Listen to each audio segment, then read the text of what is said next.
eso me gusta porque entonces le quito la estructura y le pongo el corazón y, y desde ahí, ¿no? Desde ahí transmitirles pues esta experiencia y esta información que pues deseo sea muy útil, ¿no? Pues hablaré el día de hoy de mi capítulo. No sé si ahí estén ustedes viendo Sí, ya lo mi vemos, Lalo. em, Ya dejamos de verlo, Lalo. Igual lo puedes compartir nuevamente. sí, sí, sí.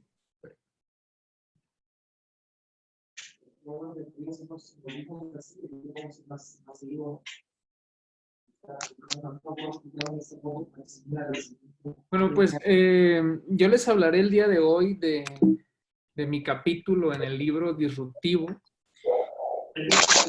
Yo hablo en el libro de un concepto que dice que todo está ahí, ¿no? Todo está ahí, esperando ser descubierto.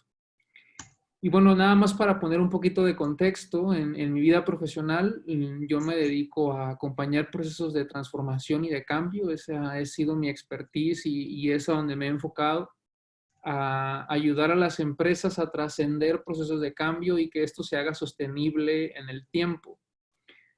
Y bueno, para poder cambiar empresas, pues hay que transformar personas, hay que transformar equipos, hay que transformar pensamientos, emociones y bueno, una serie de cosas para que esto pueda hacerse sostenible. Y, y el desierto ha sido un elemento fundamental, no solamente como aprendizaje incorporado al mundo de las organizaciones, sino también en mi vida. En la parte personal yo tengo como muy marcado mis puntos de inflexión donde ha llegado algo importante a mí, algo trascendental. Una es desde que conocí a mi esposa, otra es cuando llegó mi primer hijo, otra es cuando conocí el coaching y otra es cuando conocí el desierto. Y, y bueno, la pregunta es, ¿por qué el desierto nos muestra tantas cosas? ¿Por qué el desierto, por qué la gente que va al desierto quiere volver? ¿Por qué en el desierto hay abundancia, como decía Daniel? ¿Por qué hay tanta abundancia en el desierto si aparentemente no hay nada? ¿Por qué hay tanta riqueza? Por, ¿Por qué logra tantas cosas trascendentales en la vida de las personas que podemos vivirlo, podemos palparlos? Pues esa es una buena pregunta. Eh, y es un poco compleja de responder porque cada persona que va al desierto, pues se encuentra con cosas diferentes. Dentro de mi proceso, de mi trabajo profesional como asesor de empresas en procesos de cambio, pues también hago viajes al desierto con grupo de personas 2 veces al año. Esta vez en Semana Santa tuvimos que posponerlo, pues por lo que todos sabemos, y la otra es en noviembre. Y en el desierto proponemos pues que te conectes con la pausa, que hagas un alto en tu vida, ¿no? Y, y volviendo a la pregunta de por qué el desierto resulta ser algo trascendental o algo importante, creo que tiene que ver con que el desierto te conecta con el silencio, con un silencio muy potente. Y el silencio es la recuperación de uno mismo, es esa capacidad o ese modo de estar con uno y de colocarte en tu sitio. Y esto es muy potente porque las personas, cuando nos encontramos con nosotros mismos, entonces podemos intervenir en nosotros mismos. Y justo antes de que empezáramos esta charla, hablaban de transformación del líder. Y la única manera en que me puedo transformar es estar en una conexión conmigo. Y otra parte fundamental en lograr la plenitud y la larga vida es que estés en tu lugar, que estés en tu sitio, en el lugar que te corresponde, jugando las responsabilidades y los roles que te corresponden. Y esto aplica a nivel de vida y a nivel de empresa también. Entonces, esa es la razón por la que conectar con el desierto es sumamente potente, ¿no? Y, y bueno, hay muchas experiencias y muchas historias. Por ejemplo, el desierto al que vamos es un desierto que está al norte de México, en Sonora. Es una zona que se llama el Pinacate. Hay 400 cráteres, hay un mar de dunas, hay un río de lava. Por ejemplo, esta foto que están viendo es un río de lava petrificada. Y es sorprendente cómo algo que fue destrucción, pues vuelve a emerger la vida, ¿no? Y vuelve a renacer. Entonces es como muchos mensajes que te va dando el desierto, ¿no? Y, y bueno, luego nace la pregunta de qué relación tiene el desierto con la transformación humana o la de una empresa. Por ejemplo, en esta fotografía, pues hay empresarios, hay médicos, enfermeros, coaches, directores de empresas. O sea, ¿cómo es que 7 días Jóvenes en el también, ¿no? desierto? ¿Cómo? No, adelante, Lalo. Ah, ok. ¿Cómo es que estar 7 días en el desierto puede transformar tanto a una persona e impactar en la parte de la empresa?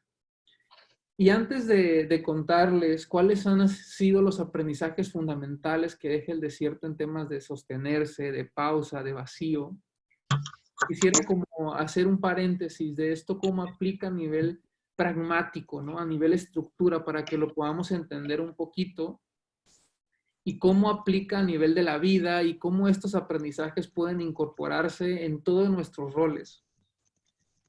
Y, y bueno, las personas buscamos progresar, ¿no? Buscamos crecer. Ahorita Enrique decía que un propósito es incrementar nuestro bienestar, nuestra calidad de vida, ¿no?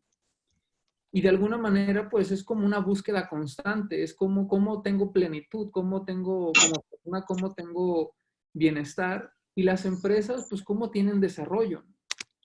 Y entonces, de alguna manera, lo que estamos buscando como seres humanos es crecer, ser felices, desarrollarnos, incrementar nuestra calidad de vida. Y es una búsqueda que nos puede llevar incluso pues toda la vida, ¿no? Todo nuestro periodo de vida nos puede llevar a estar en esa búsqueda de desarrollo, de crecer.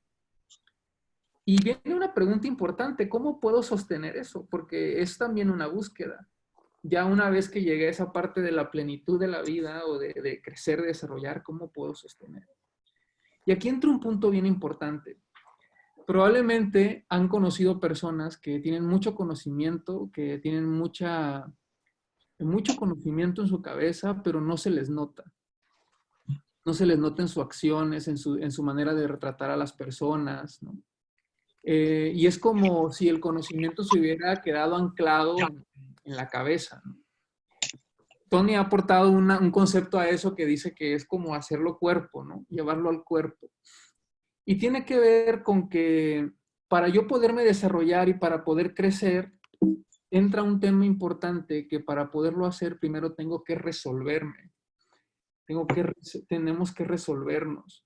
Y esto aplica a la persona y aplica a las empresas. Por ejemplo, si una empresa quiere incrementar sus ventas, o sea, se quiere desarrollar, pues primero tiene que resolver sus temas de inventario, sus temas de productividad, el tema de relación entre ventas y operaciones.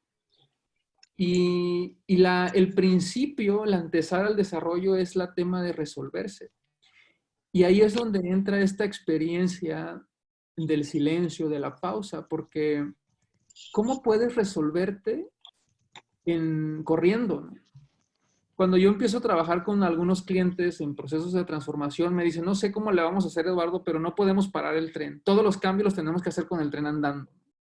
Y es esa misma necesidad de estar en una constante acelere, acelere, acelere, acelere, que no nos permite visualizar exactamente qué es lo que tenemos que transformar.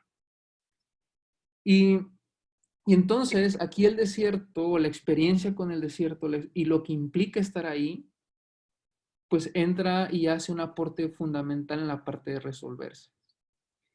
Ahora, ¿cuál es el proceso para poder hacer que llevamos en este proceso de cambio, ¿no?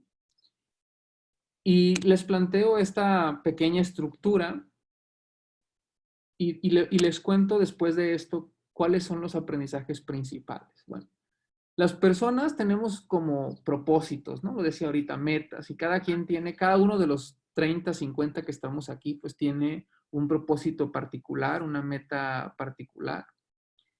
Y a veces nos quedamos nada más ahí. Incluso alguien hablaba, oye, el propósito que tiene que, de nuestra vida, y la espiral parte del propósito, ¿no? Y nos podemos quedar ahí justamente en el propósito y anhelando y deseando, yo quiero ser mejor, quiero crecer, quiero desarrollarme. Pero llegar ahí hay que ir un poquito o hay algo un poquito más profundo que tiene que ver con los recursos, con las competencias, con las habilidades. Y justamente en el programa que tomamos con Enrique, con la YAC, pues está muy centrado en la parte de darnos recursos, de darnos competencias. O sea, el método, la espiral es un recurso, ¿no?, que te permite moverte hacia ese propósito. Sin embargo, hay algo que es un poquito más profundo, que si no lo trabajamos nos podemos quedar a un nivel muy básico de transformación, que tiene que ver con las creencias, con todo ese paquete de creencias que tenemos, que los consideramos como verdades absolutas y no nos permiten movernos. Y por eso el coaching es un recurso muy potente, porque trabaja a nivel de las creencias, porque trabaja tu manera de ver las cosas, tu manera de pensar. Y las creencias están directamente relacionadas con las experiencias que vivimos. O sea, lo que creemos está directamente relacionado con las experiencias que vivimos. Y luego viene un tema un poquito más profundo y más complejo y difícil de modificar, que tiene que ver con las estructuras. Porque las estructuras modifican nuestras creencias. Las estructuras determinan nuestro comportamiento. O sea, nosotros entramos por la puerta porque así está estructurado y alguien dijo que por ahí vamos a entrar a una habitación, entonces todos seguimos esa parte de la estructura. Entonces, ¿qué es lo que hace potente, pues, ese contacto con el desierto? Pues resulta que cambian tus estructuras, porque de dormir en tu cama, pues duermes en una casa de campaña, comes en medio de la nada. En lugar de dormirte viendo la televisión, te duermes viendo las estrellas. Y empiezas a conectarte con el ritmo natural de la vida. Empiezas en lugar de estar pendiente de la hora para ver a qué horas te vas a despertar, pues en el desierto sale el sol y te despiertas, se mete el sol y te duermes. Y entonces las estructuras empiezan a cambiar. Y eso permite que empiece una revolución interior que te permita cambiar las creencias y encontrar nuevos recursos para cumplir esos propósitos o esos anhelos que tengas. Y bueno, las experiencias son muchas, pero para tratar de aprovechar el tiempo, he llevado a 10 aprendizajes fundamentales del desierto. Y antes de ir a eso, fíjense, esta parte de propósitos, recursos, creencias y estructuras es bien potente, porque lo pongo el ejemplo con un alcohólico, ¿no?, que dice, yo quiero dejar de ser alcohólico, cambia su propósito, se va a un centro de rehabilitación, le dan recursos, cambia sus creencias, cambia sus estructuras, pero si dice, ya lo dieron de alta, él ha sanado, ya no es alcohólico, pero regresa a la misma colonia con los mismos amigos, al mismo hábitat, a la misma estructura, pues la posibilidad de que recaiga pues es muy, muy alta, porque las estructuras, pues como les decía, determinan nuestro comportamiento. Y cuando aprendemos a modificar nuestras estructuras, entonces llega una transformación sostenible. Ahora, yendo a los aprendizajes del desierto, ¿no? ¿Cuáles son esos aprendizajes? El primero es que la curación, la sanación, el resolverse está en ser uno mismo. Algo que yo aprendí en el desierto es que lo que realmente nos enferma es querer agradar a otros, es buscar ser vistos por otros y es ser lo que no somos para agradar a otros, para pertenecer, para ser vistos, para ser amados, para ser reconocidos, para ser aplaudidos. Y el desierto con su simplicidad, con lo que es, pues te enseña a mirarte, te enseña a verte, te enseña a amarte, te enseña a conocerte, te enseña a entenderte y te enseña que ser tú sana, que ser tú, que estar en ti, pues es sanador, ¿no? Otra parte que muestra esta parte del desierto es que la salud está en mantenerse vacío. Eso es bien, bien, bien potente. Incluso de los aprendizajes más grandes que he tenido en la vida, porque eh, tiene que ver con entender que la libertad, la alegría está en mantenerse vacío. ¿Qué es esto? Hay una parte de nosotros como seres humanos que está vacía, que cuando nacemos está vacía. Pero no está vacía porque sea malo o porque tengamos que llenarla, sino está vacía para que puedan entrar cosas y puedan salir. Pero si el ser humano se centra solamente en ver el vacío, pues siempre va a estar buscando llenarlo, llenarlo, llenarlo, llenarlo. Y entonces lo llenamos de cosas que no nos son útiles, de personas que no nos agradan, de personas que no nos hacen bien, porque estamos viendo el vacío y no viendo lo que somos. Si volteamos a ver lo que somos, entonces nos damos cuenta que somos seres suficientes y que ese vacío está ahí como una posibilidad para que podamos experimentar otras cosas, pero no para quedarnos. Por ejemplo, en el desierto pasa mucho como vamos moviéndonos de campamento, ¿no? Bueno, estamos en las dunas y nadie se quiere ir de las dunas. Porque en las dunas pues fue muy, muy bonito, estuvo muy padre la experiencia, pero es una enseñanza como, ok, estuvo bien, pero siguen más cosas y es como soltar. Y el mantenerse vacío es ese ejercicio en el que permites que lleguen cosas a tu vida, pero así como permites que lleguen, así permites que se vayan. Y eso te hace plenamente sano, porque lo que nos enferma en la vida es cargar con cosas que no nos corresponden, con cosas que no nos pertenecen, con roles que no nos corresponde atender. Y esto pasa también en las empresas. El subsidio en las empresas hace muchísimo daño. El asumir roles que no te corresponden en las organizaciones lastima mucho la productividad y las relaciones de los equipos. Mucho del trabajo que yo hago en las empresas es que cada quien asuma su rol, que cada quien asuma su responsabilidad para que pueda incrementar su productividad y puedan sentirse pleno en la colaboración del equipo. ¿Sí? Porque el llenarnos de cosas que no nos pertenecen nos enferman. Otro es que la simplicidad de la vida, en la simplicidad de la vida está la alegría. Por eso el alma siempre desea no contener nada.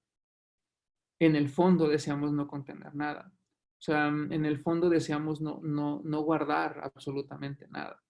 Lo que deseamos es ser nosotros. Por eso la curación llega o la sanación llega a nuestro ser cuando nos enfocamos a ser nosotros mismos.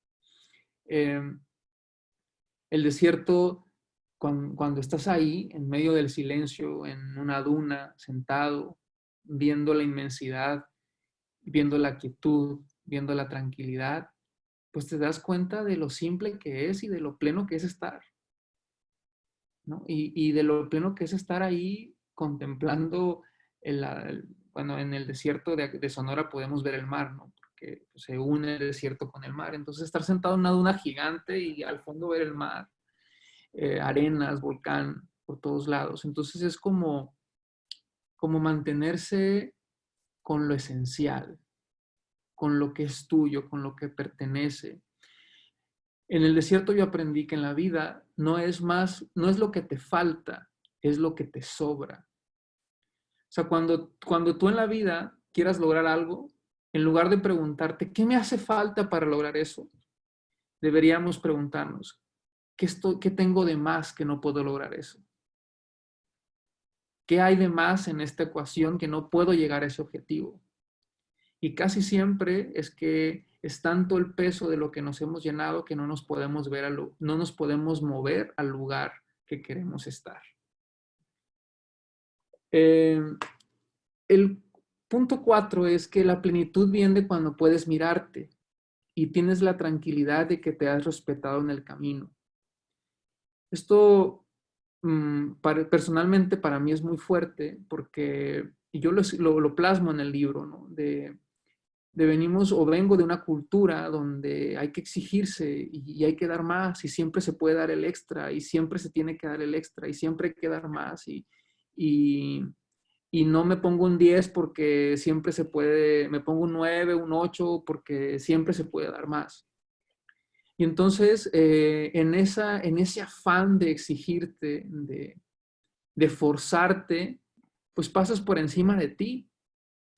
Y quizá la culpabilidad que viene después, aun cuando tienes el éxito. Yo conozco empresarios muy exitosos que básicamente tienen la empresa que anhelaron, tienen las condiciones de vida que anhelaron, pero no son plenos. Y tiene que ver por todo lo que se castigaron y todo lo que se flagela, lo que sufrieron o lo que pasaron por encima de ellos para lograr ese objetivo.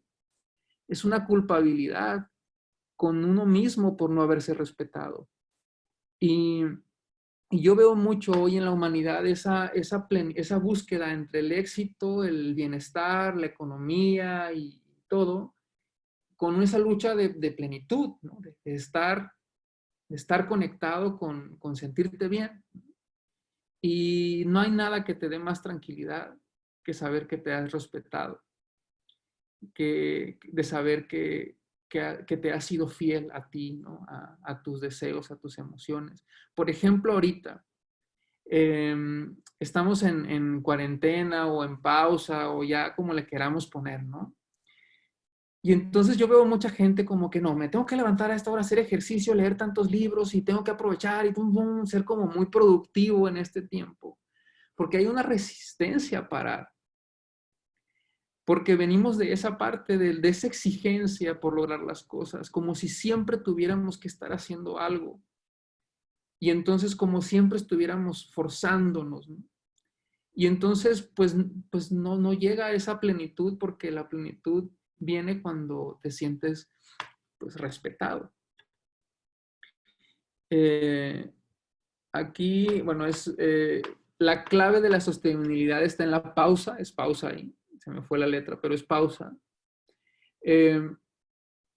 Porque, por ejemplo, Jorge, que habló ahorita también y decía, él es experto en agilidad, ¿no? Y la agilidad, pues, tiene que ver con las pausas. Nada más que hemos confundido pausas con parálisis.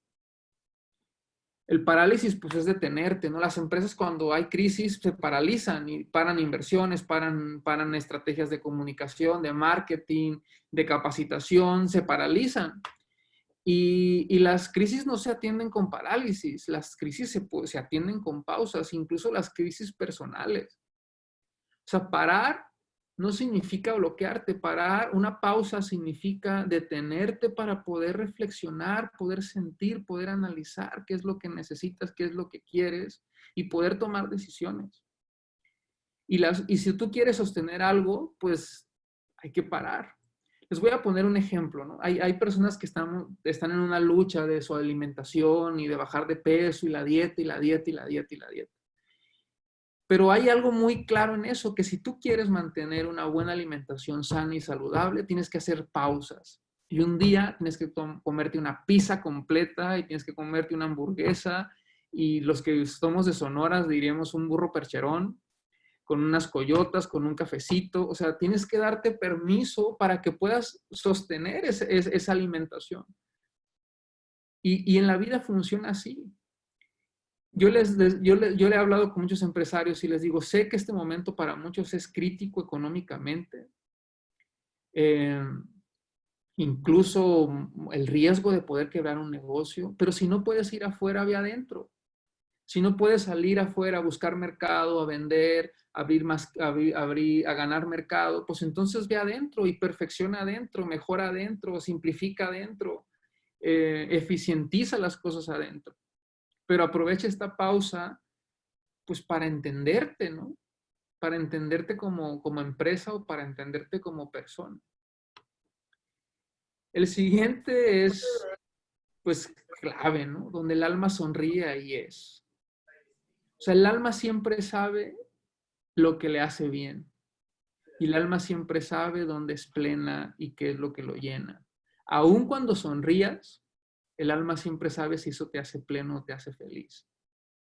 Pero si no vas al punto uno, que es ser tú mismo, pues no vas a poder contactar con tu alma.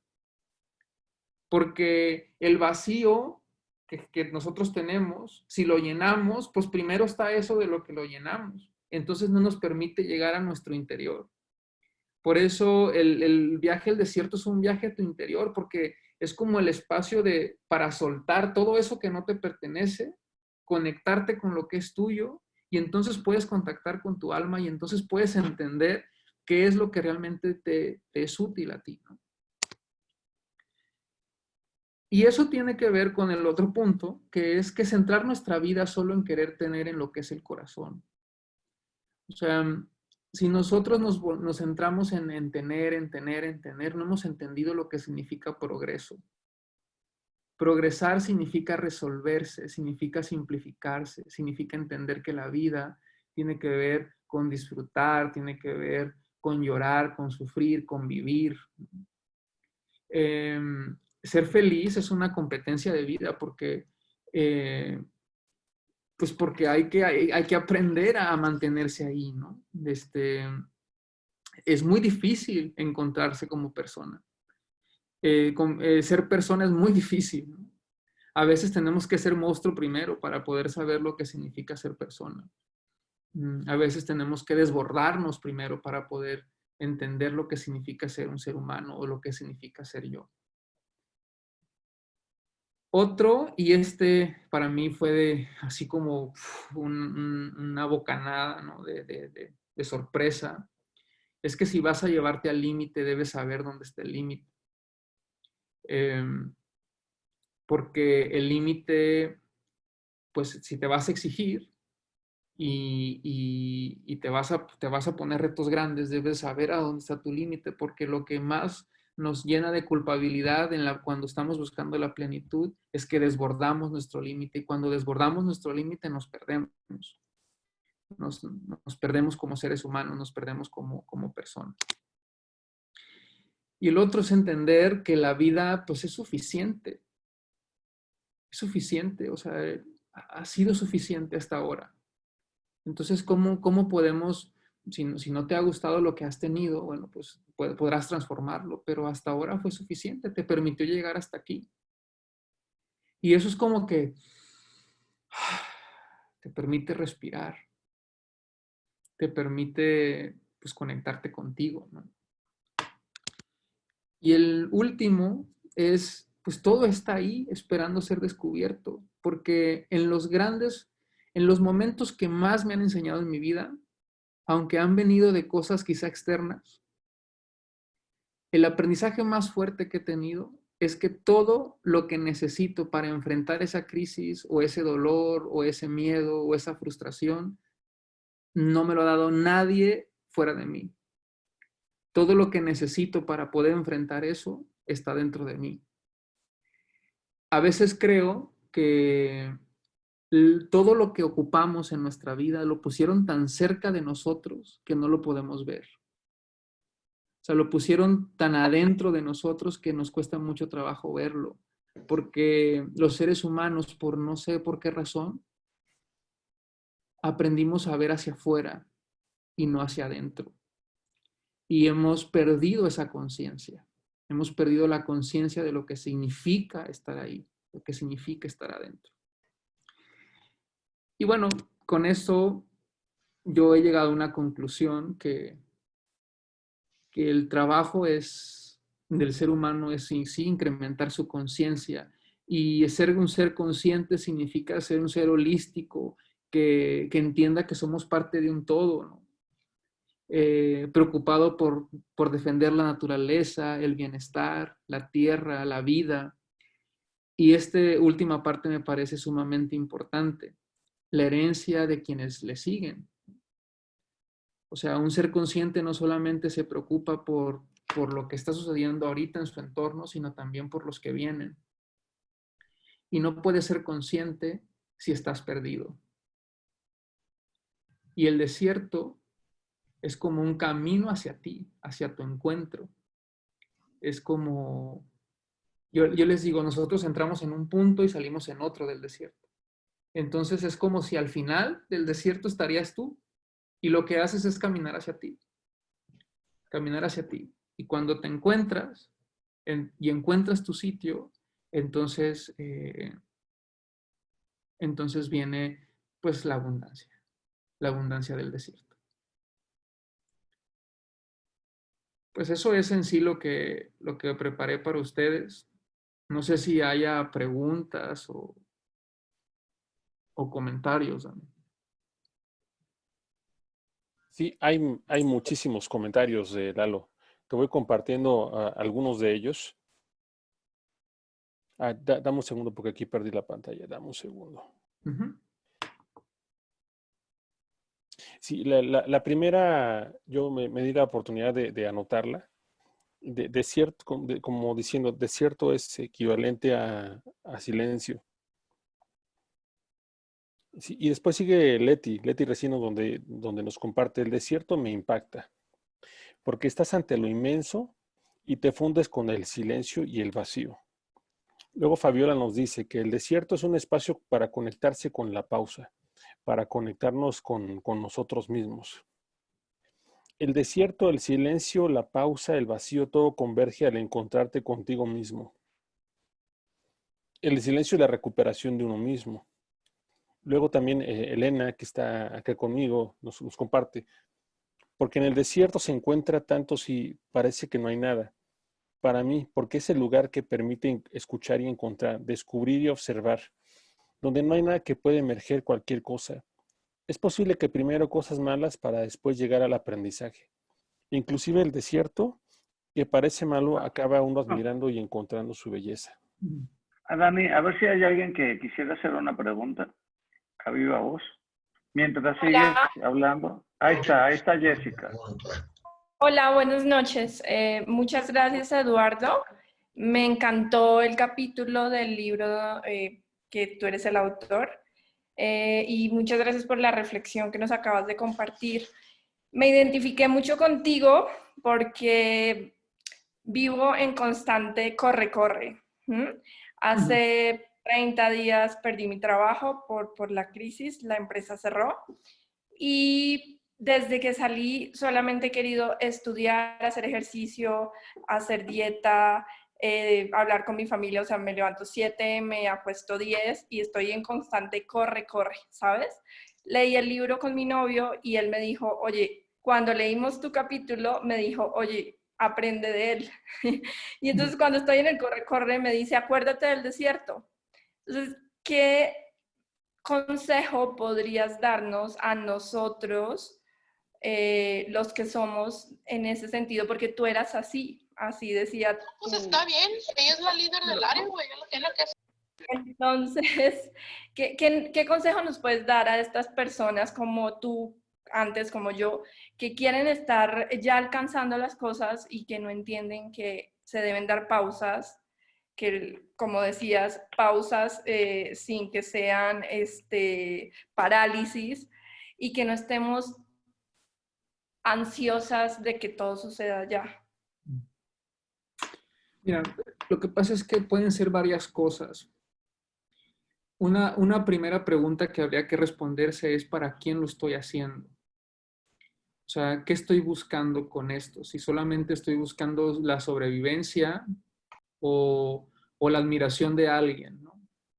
O sea, ¿quién se enfadaría o quién se pondría triste, además de mí, porque yo perdí mi trabajo? Eso es lo primero para saber si lo estoy haciendo para alguien más, porque eso de entrada es muy cansado. La otra es que nos han enseñado a huir porque bueno, no nos han enseñado a manejar nuestras emociones, lo aprendemos en la vida, ¿no?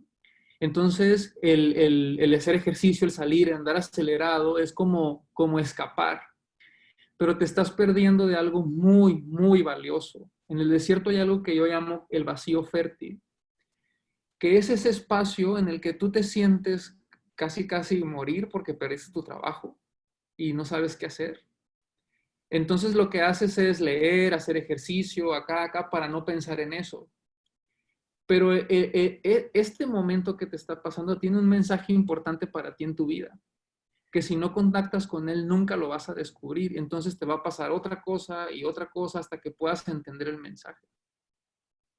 O sea, lo que debemos de hacer cuando nos encontramos en una parte de impas, cuando la impas es esa transición entre lo que cambió, ¿no? Entonces, cuando estamos en ese espacio de impas, es quedarnos ahí y sostenerse ahí. Aunque duela, aunque haya lágrimas, aunque haya desesperación, aunque te dé por comer, aunque te dé por lo que te dé. Porque en ese momento, cuando tú contactas con eso, vas a encontrar la riqueza de lo que te está pasando. Pero lo más importante de eso es que esto que te está pasando te está preparando para algo más grande para ti, o sea, algo más bueno. Pero si no lo aprendes, no lo vas a poder tomar.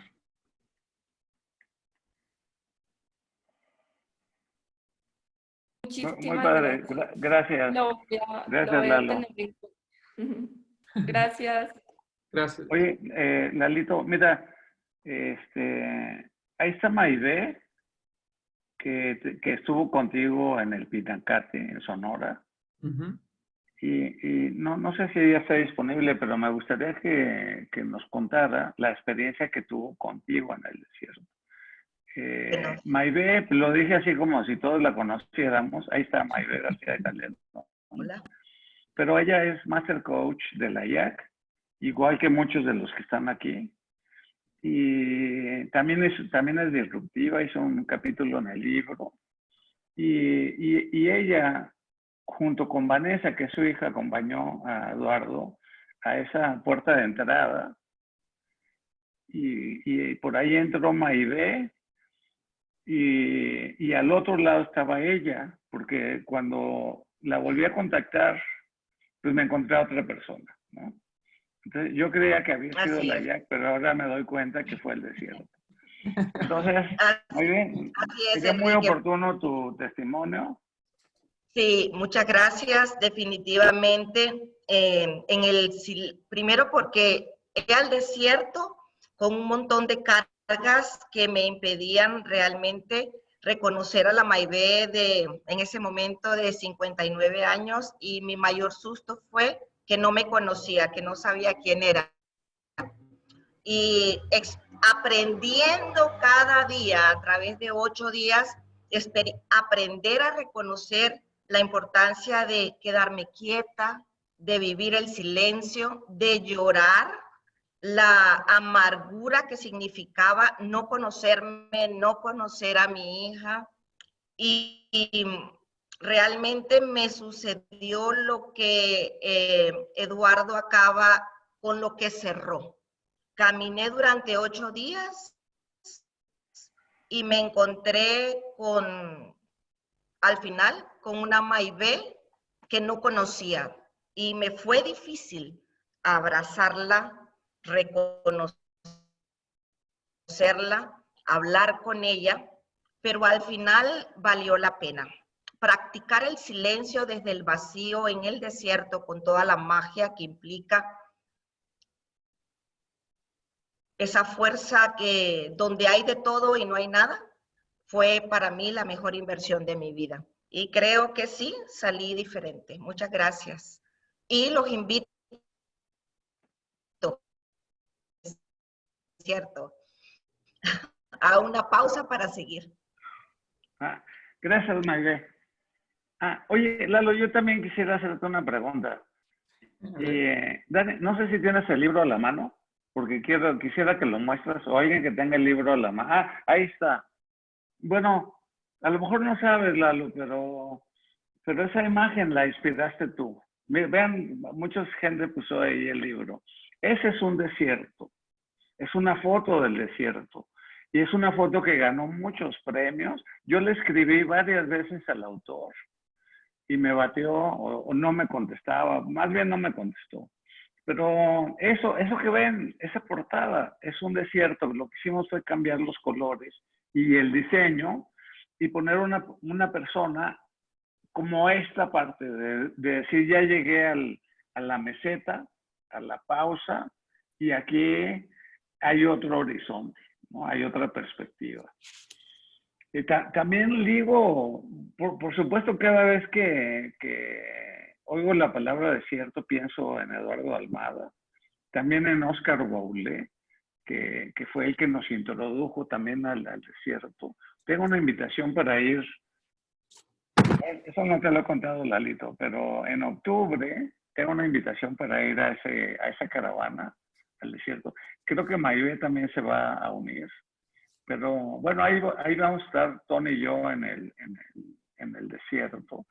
Y a mí me inspira mucho, por ejemplo, pensar en Jesús, en esa caravana que él se organizó en el desierto, 40 días.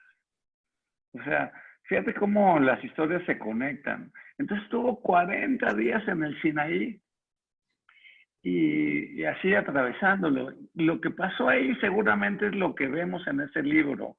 Llegó a una meseta y dijo, ¿qué estoy viendo para los próximos 2000 años? ¿No? O sea, ¿qué se viene adelante?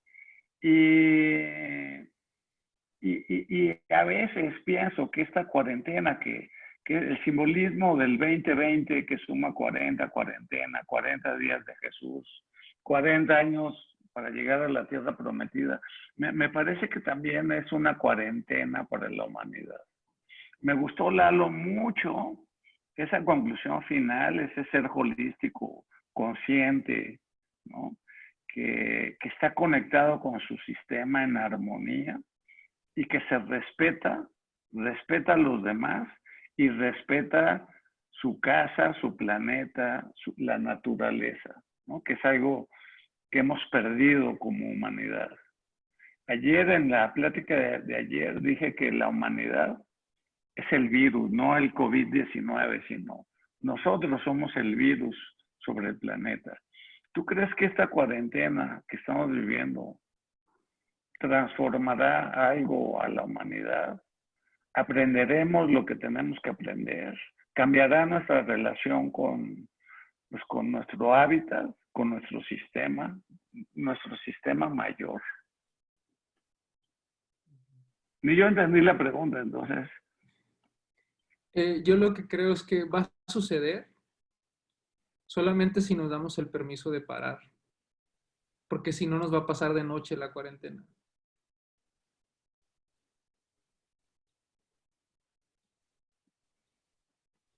Enrique, Bueno, quisiera con esta complementarte frase se algo. acaba la charla. Eduardo acaba de... Cuelguen todos sus teléfonos. Quisiera complementarte algo, Enrique. Ok. Hay una película en Netflix que habla precisamente de ese espacio que tuvo Jesús en el desierto. Y para los que son católicos o seguidores, se dice que se le apareció el demonio muchas veces. Sí, yo diría que se le apareció sus propios demonios muchas veces. Sí, y eso es lo que ocurre cuando llevamos a la gente a esos espacios, a los espacios de no hacer nada, a los espacios de encontrarse consigo mismos. Qué tan terrible ha de ser encontrarse consigo mismos que prefieren estar siempre en la acción, en el movimiento, en el hacer, en el tener, hacer, tener, en ese ciclo interminable. Claro, sí. Buen punto, Dani. Me gustó esa aportación. Es como cuando agarramos el celular y nos tomamos una selfie, ¿no? Que volteamos y estamos así. Pero así. Y de repente vean acá, ¿no? Entonces, pues absolutamente fake, o sea, no mostrando lo que está en el alma. Me gustó esa frase también de que si el alma sonríe, es que ahí está, ahí es, ¿no? Eduardo, muchas gracias. Realmente ha sido una charla fantástica, es como un bálsamo, ¿no? Es muy curativo, ¿no? Porque cuarentena es eso, es sanar, ¿no? Es un espacio de sanación. Entonces, yo ligo el desierto también con este proceso de sanación. Y bueno, pues muchas gracias por estar en el libro, por prestarnos su plataforma Common, ¿no? Muy eficiente, muy bonita. Y pues aquí cerramos la charla. Yo quiero preguntarle algo a Eduardo. Okay. Nos relatas el desierto y bueno, sabes que te leí y te cité en las redes, ¿no? Por frases como las que comentas. Yo quisiera preguntarte qué sucedió contigo y cómo aportó haber estado en el desierto a esto que te pasó estando pues en España. No recuerdo si estás en Barcelona o en Madrid. ¿Qué pasó ahí contigo? ¿Y cómo aportó el que hubiera sido antes al desierto? Porque me parece que te escucho con una espiral adicional a partir de eso que viviste, ¿no? Pues en mucho, en mucho y en mi vida como tal, pues ha sido una aportación muy, muy fuerte, porque no sé, a lo mejor me siento bendecido en ese aspecto, pero para mí ha sido muy bueno esta pausa. Me ha permitido hacer cosas que no podía hacer, que normalmente no tenía tiempo para hacerlos. Entonces nos hemos disfrutado mucho como familia. Y además allá, aunque había un caos y había el riesgo como de no regresar, pues también estaba con mi esposa y estábamos bien y nos hacía falta un espacio entre nosotros. Entonces fue así como pues confiar en que las cosas iban a estar bien,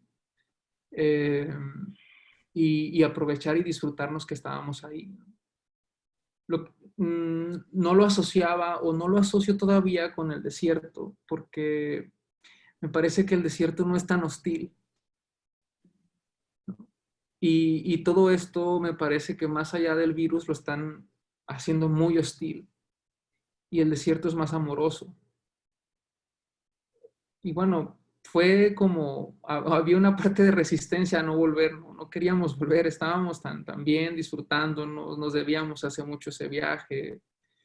Entonces fue confiar. En el desierto nunca sabes qué viene al día siguiente, ni en la hora siguiente, entonces tienes que confiar en que todo va a estar bien. Creo que todos celebramos que hubieran regresado.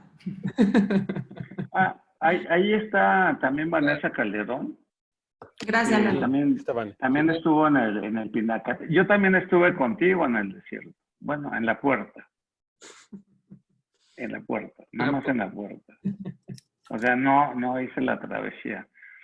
Pero sí me gustaría pedirle a Vanessa que tome el micrófono, porque no lo había visto hace un rato, pero ya vi su nombre por ahí. Nada más que no sé si está... Sí está, ahí está Vanessa.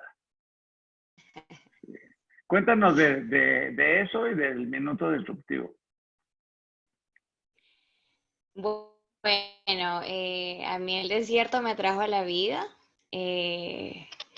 Pasó algo muy, muy curioso, que Eduardo en las primeras conversaciones me dice, hay un momento que es como que si el alma te llega, y literalmente el alma me llegó.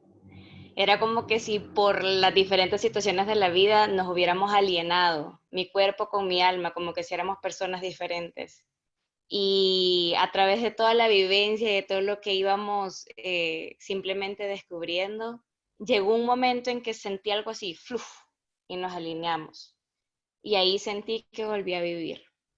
Es una travesía maravillosa que se la recomiendo a todos de corazón, porque la vida brota y está en todos lados. Y yo especialmente, que iba viviendo un desierto de salud, me di cuenta que la vida siempre va a estar en mí y que la tengo que escoger. Y que siempre escoger la vida va a ser la mejor decisión que tome. Y que ahí es donde está la gran riqueza del desierto, que está llena de vida y que simplemente a veces nos han enseñado que el desierto es árido y tiene sus juicios, pero no, hay mucha riqueza. Así que eso les comparto de mi experiencia. Y bueno, del minuto disruptivo, solamente compartirles que con un colega en El Salvador tenemos una plataforma y un proyecto que se llama Coaching con Coco, que está dirigido para llevar competencias de coaching a centennials y a millennials.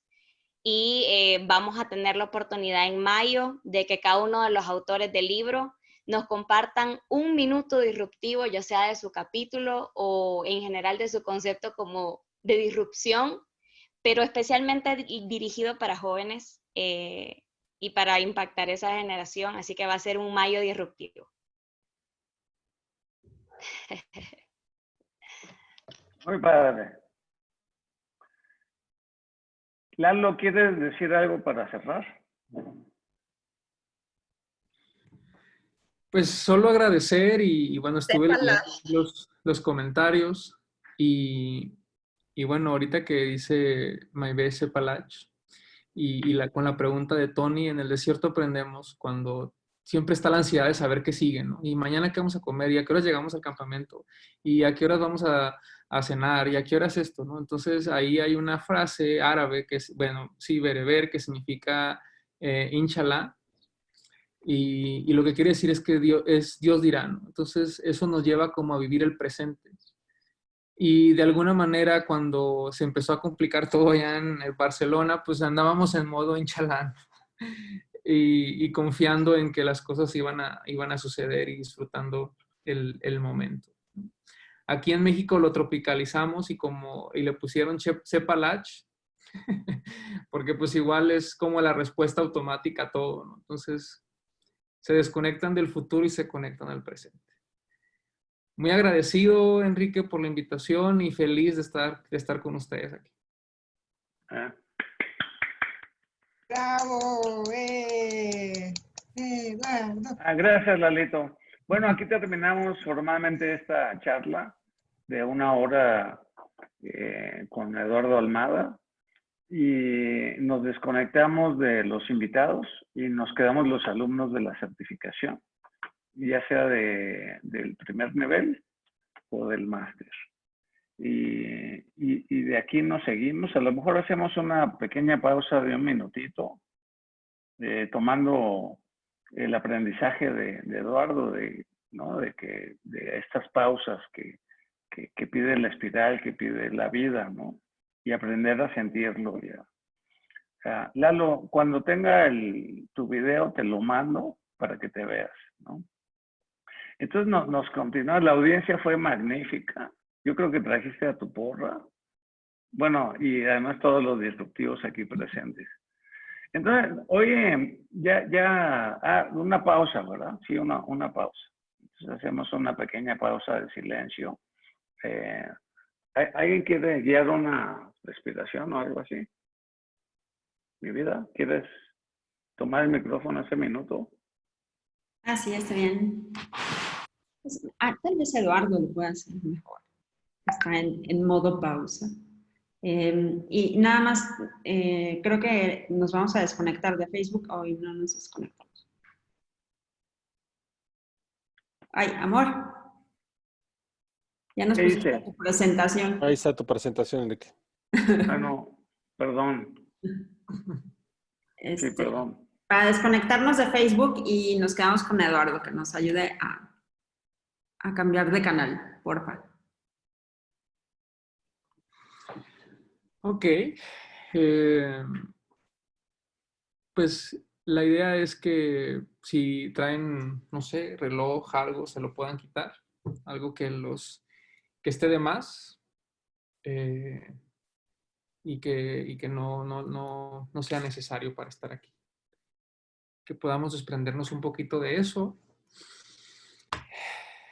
y podamos hacer pues respirar.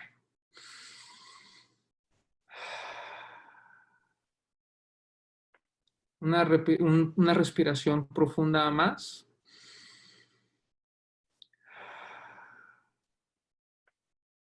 Y con una respiración más podernos conectar con nuestro corazón.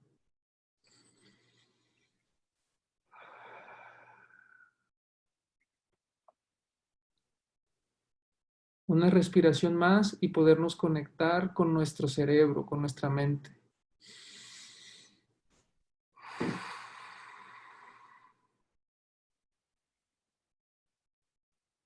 Una más y conectarnos con nuestro cuerpo.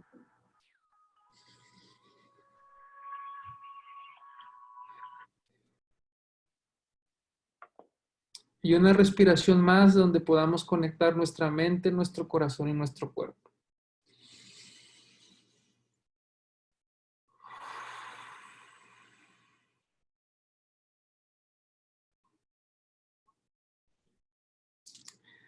Ahí está.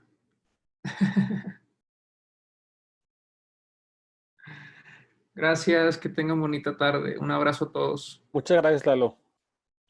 Qué gusto escucharte, qué gusto tenerte en ese espacio. Gracias, bye. Bueno, perdón que hace rato me adelanté un poco.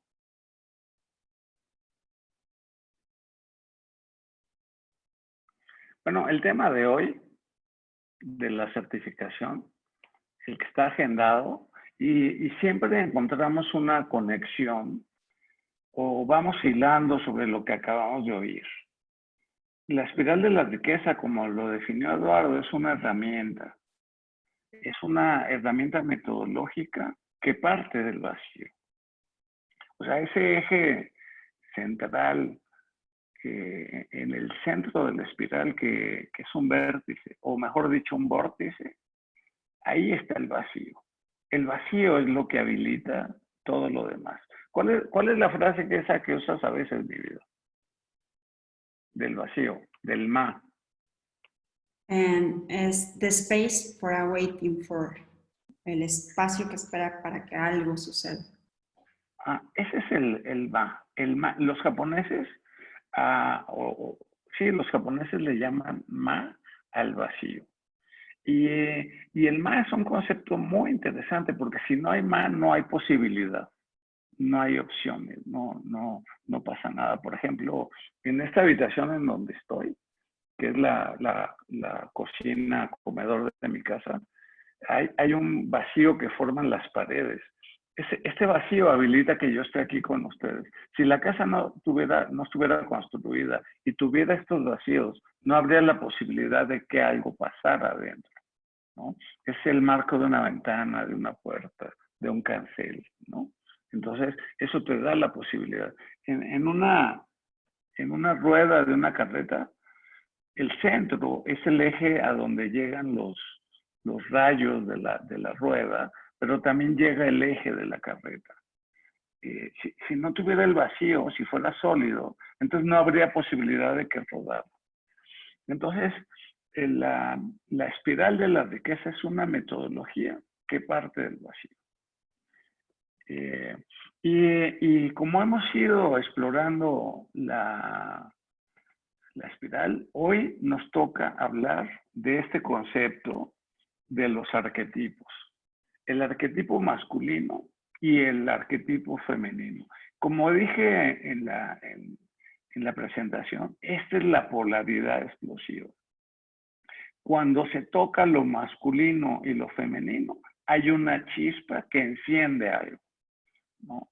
Yo creo que hace un ratito lo mencionaba Eduardo, que pues o sea, como que necesitas la fuerza opuesta para encontrar un balance creativo, ¿no? Entonces, ese balance está en la espiral que tiene dos ejes, el Y y el X.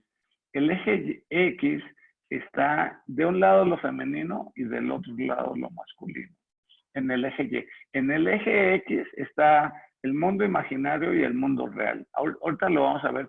Y el eje Z, ¿no?, es el paso del tiempo, ¿no? El tiempo que no se detiene y que va dejando un pasado que sigue estando presente porque pues, sigue estando contigo, te acompaña el pasado hasta que lo olvidas y se proyecta un futuro. O sea, lo que estás haciendo hoy te va a llevar a un espacio futuro. Entonces, todos los tiempos, aunque hay muchos existencialistas que dicen que solo tenemos el presente, sí, nada más que el presente es un espacio que habita el pasado y también el futuro. porque hoy estamos construyendo lo que vamos a vivir. O sea, en nuestras declaraciones, en lo que hacemos o en lo que no hacemos, está esa proyección hacia el futuro. Entonces, son los 3 ejes de la espiral y los vamos a ir viendo uno por uno hasta que tengamos claridad de cómo usar esta herramienta para potenciar lo central del método, que es la experiencia. Yo creo que en lo que vimos con Eduardo, le da un espacio muy importante a la experiencia. En la espiral también se lo da. O sea, todo el ciclo, toda la espiral está como para que lleguemos plenos, completos a vivir la experiencia en su completitud, en plenitud, habiendo prendido los botones que implica llegar a la experiencia. Y la experiencia se acaba con el aprendizaje que se genera con la experiencia, el aprendizaje que emerge en la experiencia. Entonces, por eso es que tiene los ejes, todos los ejes están conectados en el vacío, en el centro. Déjenme mostrarles un par de láminas. Esta es la espiral y vean cómo en el centro está el vacío, que le llamamos también vórtice, y la diferencia de vórtice y con vértice es que el vértice es fijo, ¿no? Es un lugar en donde inciden los ángulos, en cambio el vórtice está en movimiento. Por ejemplo, vórtice es el Sol que está en movimiento y en vórtice vamos todos los demás, o sea, el Sol se mueve y nosotros nos movemos con él. Entonces el Sol se convierte no en un vértice, porque eso sería una figura fija, sino en un vórtice que está en movimiento. Por cierto, a 70,000 kilómetros por hora. Entonces, en ese vórtice está, como dijo Tony hace un rato, es un espacio que alberga cualquier posibilidad.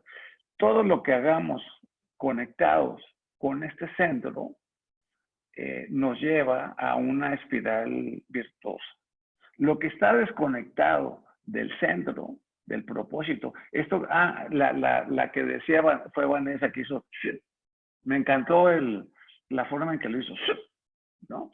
Es cuando se encuentran las polaridades, ¿no? Que dice, mi cuerpo estaba por acá y mi alma estaba por acá. Bueno, cuando se encuentran, ahí se hace el vacío se convierte en propósito y en conciencia del propósito. Entonces, todo lo que está conectado con el propósito es virtuoso.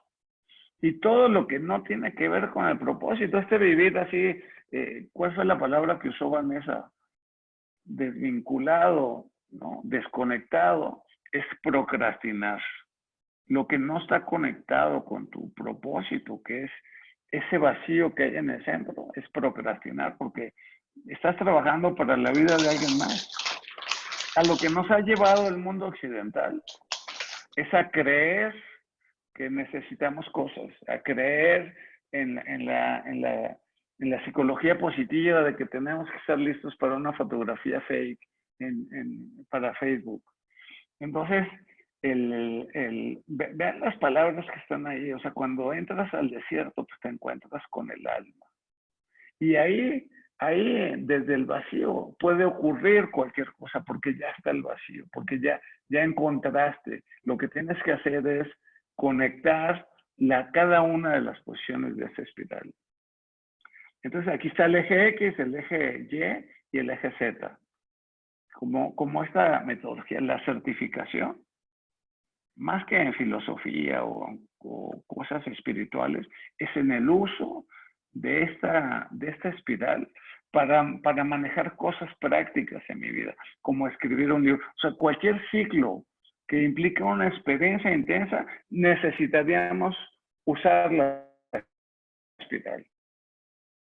Si quiero escribir un libro, si me quiero casar, si me quiero divorciar, si pienso en construir una familia o construirme a mí mismo o desarrollar un negocio, todo tiene estas 9 posiciones de la espiral. La cosa es aprender a conectar las polaridades. Hace algunos días que es el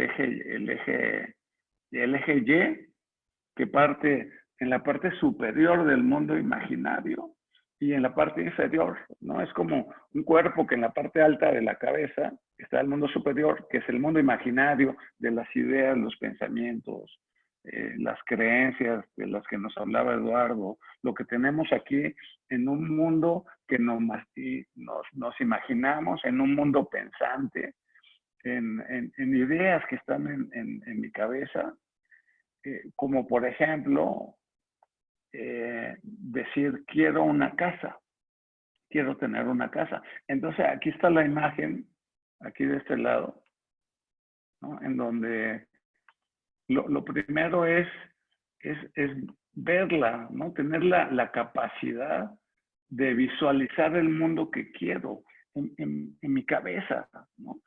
Y la propuesta de la espiral es que si lo tienes en la parte alta, eso se convierte en visión, ¿no? Que es tu capacidad de ver tu realidad, tanto pasada como presente como futuro. Por eso le llamamos visión esférica, porque la visión, o sea, los ojos te llevan hacia atrás, hacia adelante, hacia los lados.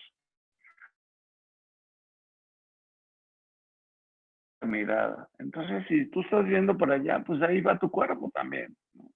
Entonces, en lo que enfoco, en este caso, en el caso del ejemplo, pues esta pareja tiene su visión enfocada. Aquí está, ellos están bien acá, acá. Tienen su visión en una casa que no está construida. Este futbolista, ya no me acuerdo cómo se llama, ¿te acuerdas? Bueno, un futbolista español. Valdano.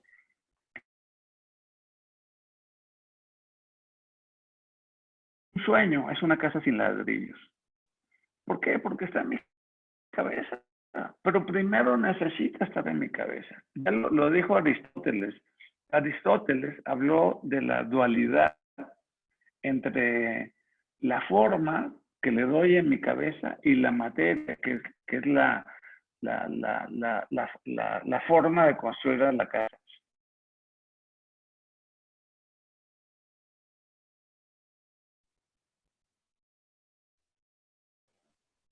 Enrique, ¿sigues ahí? Qué difícil es escribir aquí. Forma. ¿Qué pasó, Dani? No. Y aquí le doy materia. ¿Sí se ve lo que escribí? Sí, sí se ve. Entonces, Aristóteles decía, la cual primero lo veo y después lo hago. Ese es un principio de la espiral. Primero lo visualizo y después lo hago. Por ejemplo, Vanessa dijo, o sea, bueno, el grupo de disruptivos primero lo pensó, dijo, oye, ¿qué podemos hacer juntos? ¿Quiénes? Y luego lo fuimos materializando hasta que se convirtió en un libro. Ahora, pues vamos a ver, ¿qué hacemos? Los minutos disruptivos. Y genera otra idea en su cabeza y en mayo lo va a consolidar. O sea, le va a poner ladrillos a la casa. Entonces, esta cualidad ya Lalo nos habló del vacío, de despojarnos, de quitarnos lo que no es nuestro. Cuando haces eso, lo que surge es primero que te conectas, que te conectas con el alma, el cuerpo, los sentidos, las emociones, y empiezan a surgir eso que te imaginas que puede ser tu vida, o sea, tus casas sin ladrillos. Y la forma de irlo construyendo. Entonces, aquí el eje de lo que te habla es, así me imagino la vida con mis creencias, con mi aprendizaje, con lo que he estudiado, con lo que quiero, con lo que he conversado, con lo que he declarado. Y esto que así me imagino es mi interpretación muy particular desde mi observador de cómo me muevo en el mundo real. Uno, el de arriba es el mundo imaginario y el de abajo es el mundo real, es la realidad. Pero esa realidad es interpretada por mí desde mi imaginario. Es como yo lo veo, son los lentes que uso. O sea, ahorita tengo estos lentes, si yo me cambio los lentes, ¿no?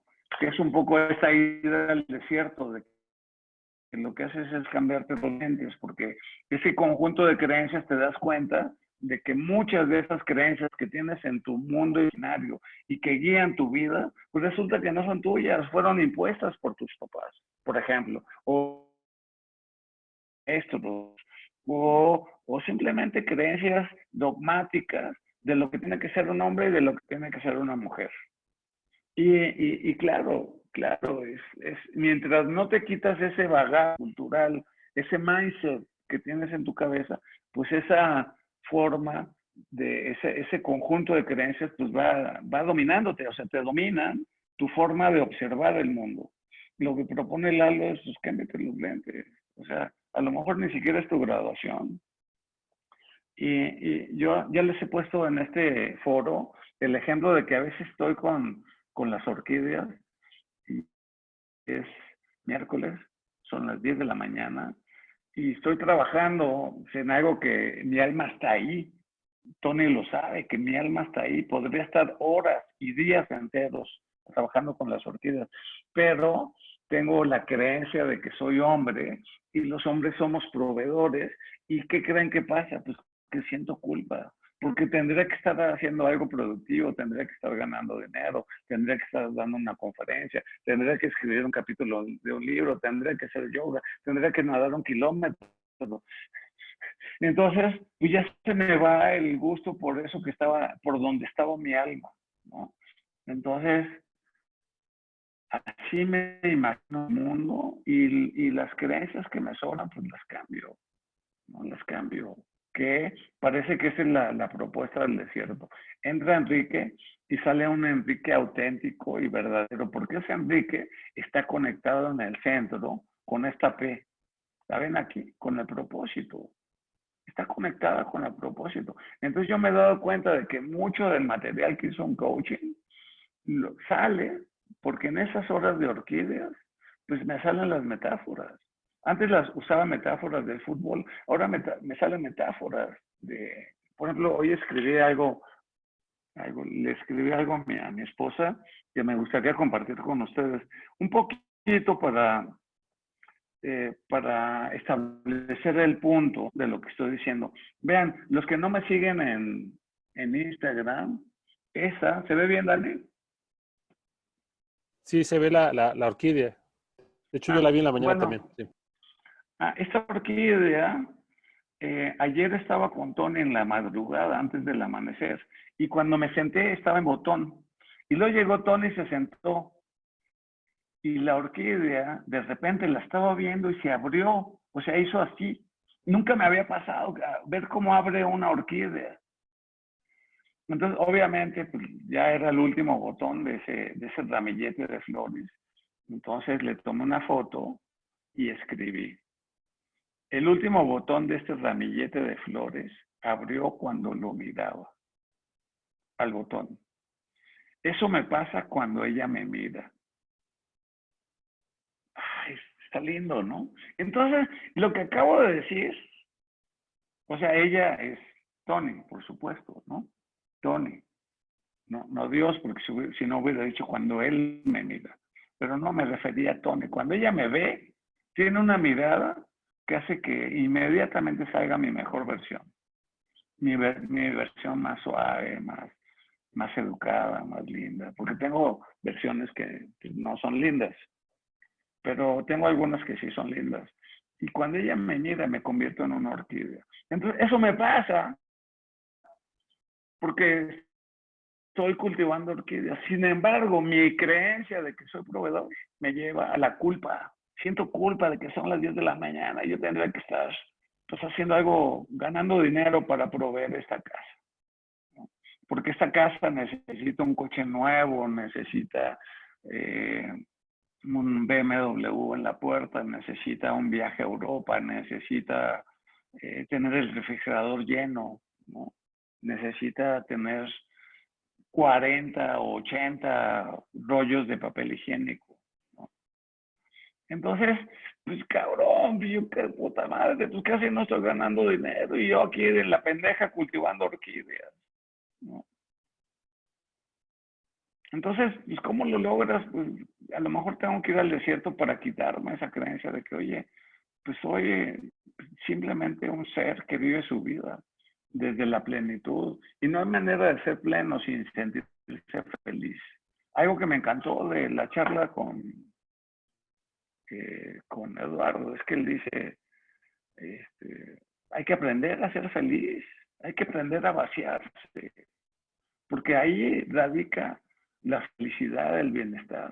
¿Para qué es el coach? No para lograr el bienestar del otro. Pero también está el auto-coaching. O sea, no puedo yo trabajar en el bienestar del otro si yo no trabajo mis temas, si yo no aprendo a ¿cómo se llama? Detachment. ¿Cómo se dice eso en español, Dani? Desapego. Detachment. Esa es la palabra que Desapego. no encontraba. Si no encuentro el desapego de esas creencias que me han acompañado toda la vida. Una de ellas tiene que ver con los roles masculino y femenino. Por eso es que ahora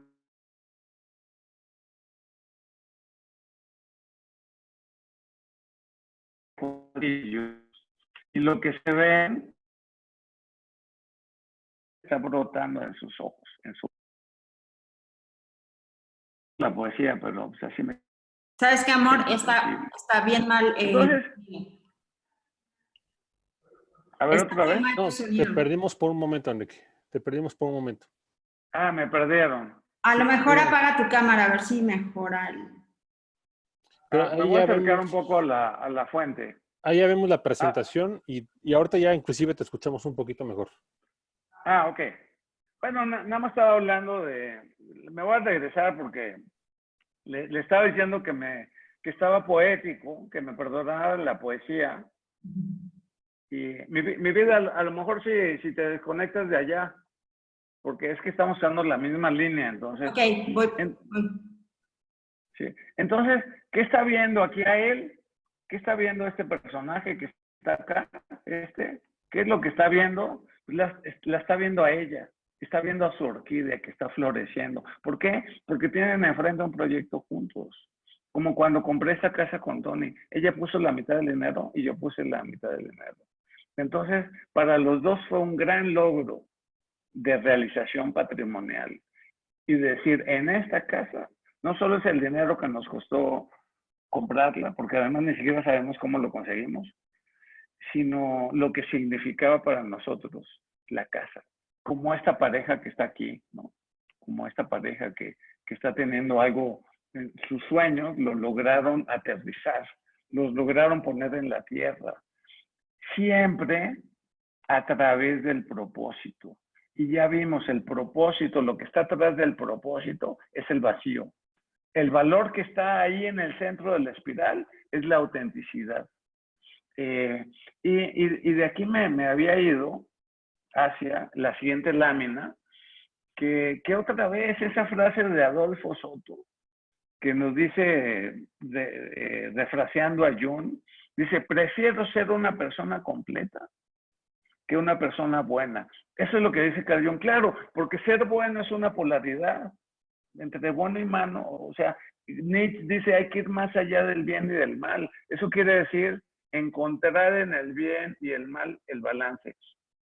Y yo prefiero ser una persona completa a ser una persona masculina, en el término exacto de la palabra. O prefiero ser una persona completa a ser una persona femenina, porque ya no estamos hablando de género. Eso quiero dejarlo muy claro. Estoy hablando de la polaridad exclusiva que da lo masculino y lo femenino. Siempre atravesando por el vórtice que es el propósito. ¿Qué es el propósito? Porque el propósito encaja en el vacío. El lado masculino, Carl Jung le llama al lado masculino de las mujeres animus. Y a la vez, él dice que los hombres tienen también un lado femenino. O sea, aquí en la espiral se hace un meridiano, ¿no? El meridiano derecho y el meridiano izquierdo. Aquí está No, el meridiano es así, ¿verdad? El Ecuador es el meridiano. Entonces, aquí está un hemisferio. ¿Cómo es? Se me confundió ahorita. ¿El hemisferio es así? No, en meridiano es arriba, abajo y hemisferio derecho e izquierdo. Ah, exactamente. Este es el hemisferio. Y así de esta manera está construido el cerebro, que aquí hay un hemisferio que separa el lado derecho y el lado izquierdo. Es decir, el lado femenino y el lado masculino. Aquí el cerebro lo separa perfectamente. O sea, es una cosa fisiológica, esta división entre masculino y femenino. Un lado del cerebro aloja lo masculino y el otro lo femenino. Y de hecho son dos cerebros. El cuerpo calloso son dos, como el aguacate que tiene, que si abres la semilla del aguacate son dos partes. Así es el cerebro. De hecho, acá hay algo que se llama la fisura central, que en un cráneo se visualiza perfectamente. Entonces, esta interrupción, porque son dos lóbulos que están conectados, ciertamente están conectados, pero se interrumpe, o sea, no es fácil pasar de este hemisferio a este, porque aquí está la fisura central. Para algunas personas no es una fisura, sino es una muralla. Es la muralla china o el cañón del sumidero. O sea, acá es tan fuerte la separación que separa radicalmente lo derecho de lo izquierdo. Es decir, lo masculino de lo femenino. Entonces las personas son muy masculinos o las mujeres son muy femeninas. A mí me gusta la concepción de Carl Jung de decir, oye, pues tienes también un lado femenino. A lo mejor te cuesta un poco más de trabajo, pero habría que desarrollarlo, porque hay competencias. O sea, esta parte del cerebro habilita algunas competencias en mi vida y esta otras. Entonces, es como si fuera, yo me lo imagino así como un motor de 8 cilindros, que aquí hay 4 cilindros y aquí hay otros 4. Y los 8 cilindros trabajan simultáneamente en la moción del vehículo.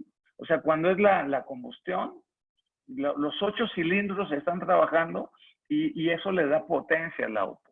No es lo mismo tener 8 cilindros que 4, que 2.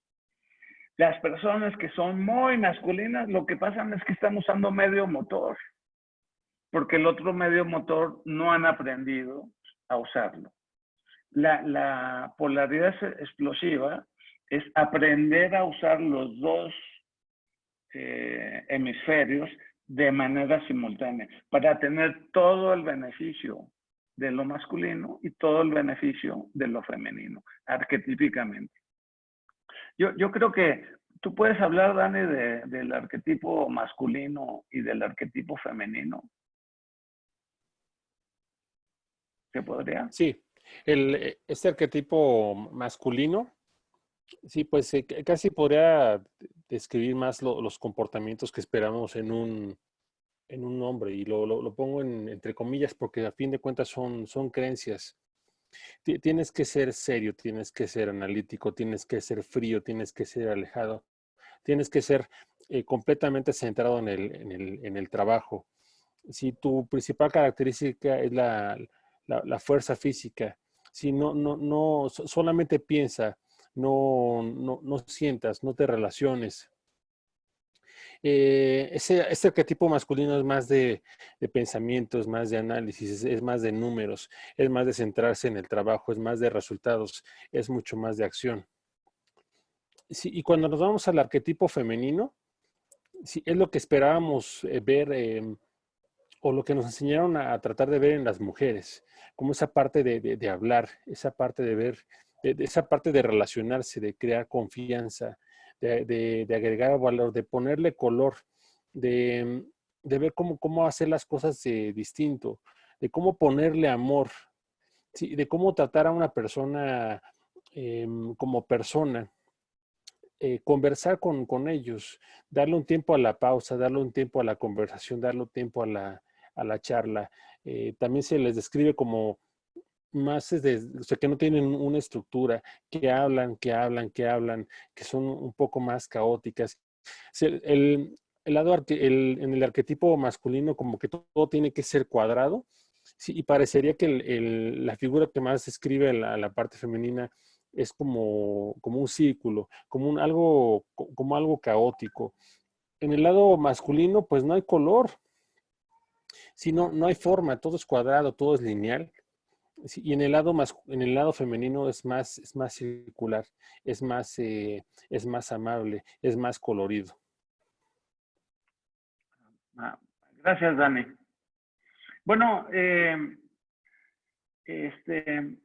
ambos hemisferios están aquí en nuestra corporalidad porque los necesitamos. O sea, necesitamos una parte analítica, una parte funcional, práctica,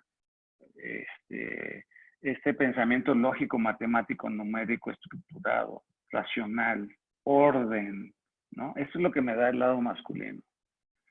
El lado femenino, pues es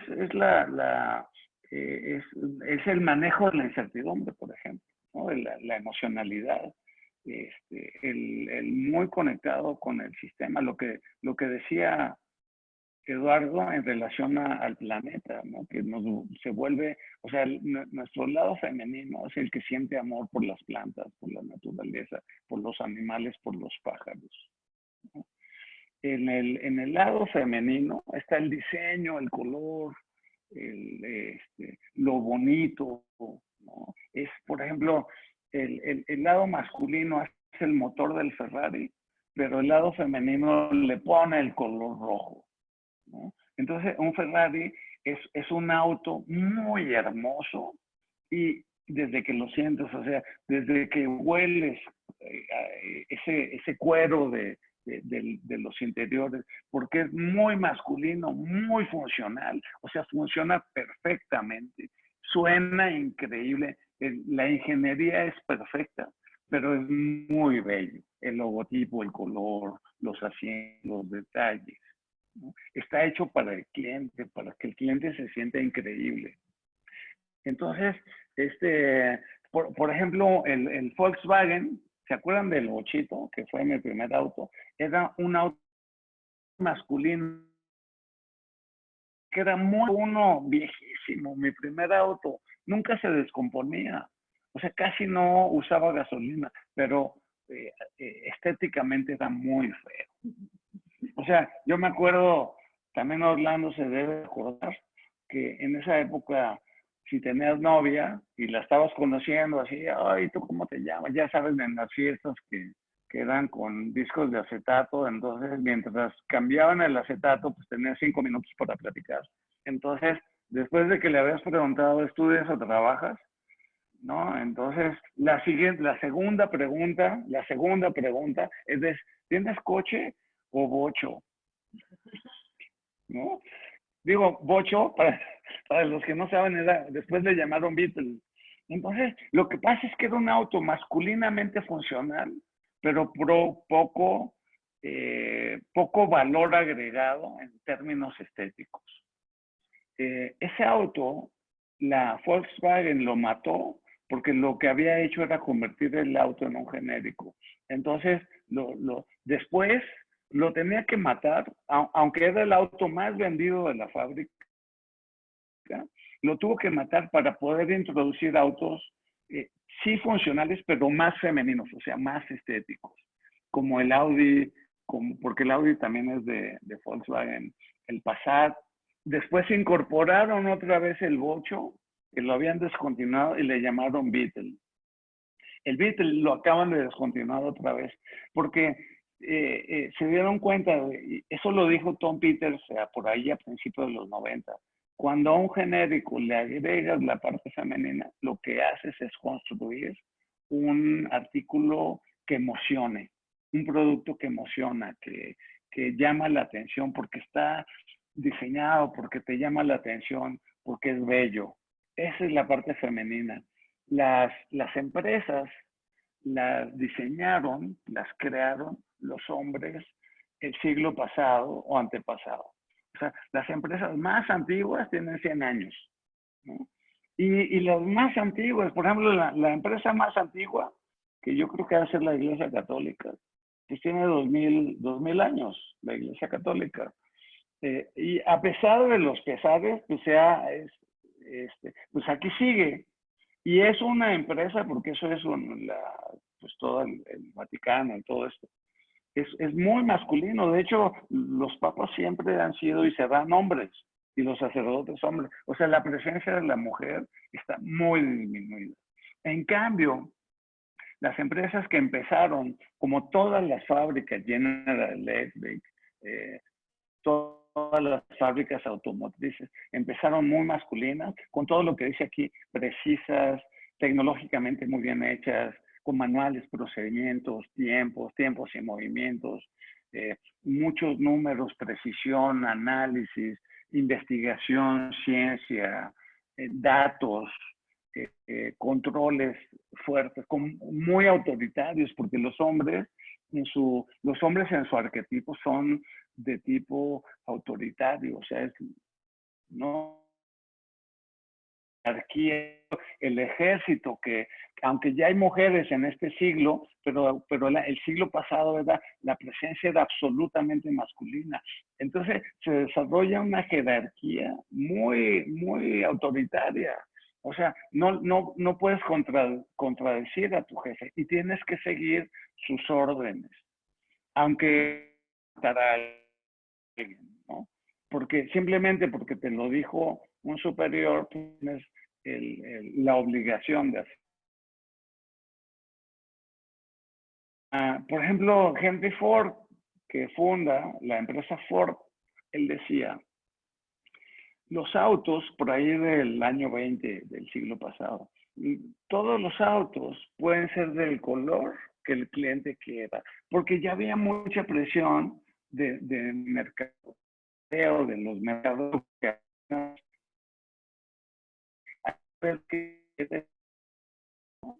y después construirlo para...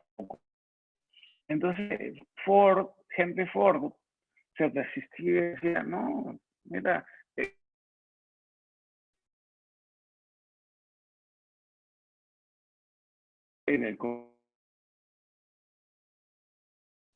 Enrique, otra vez te perdemos un poco.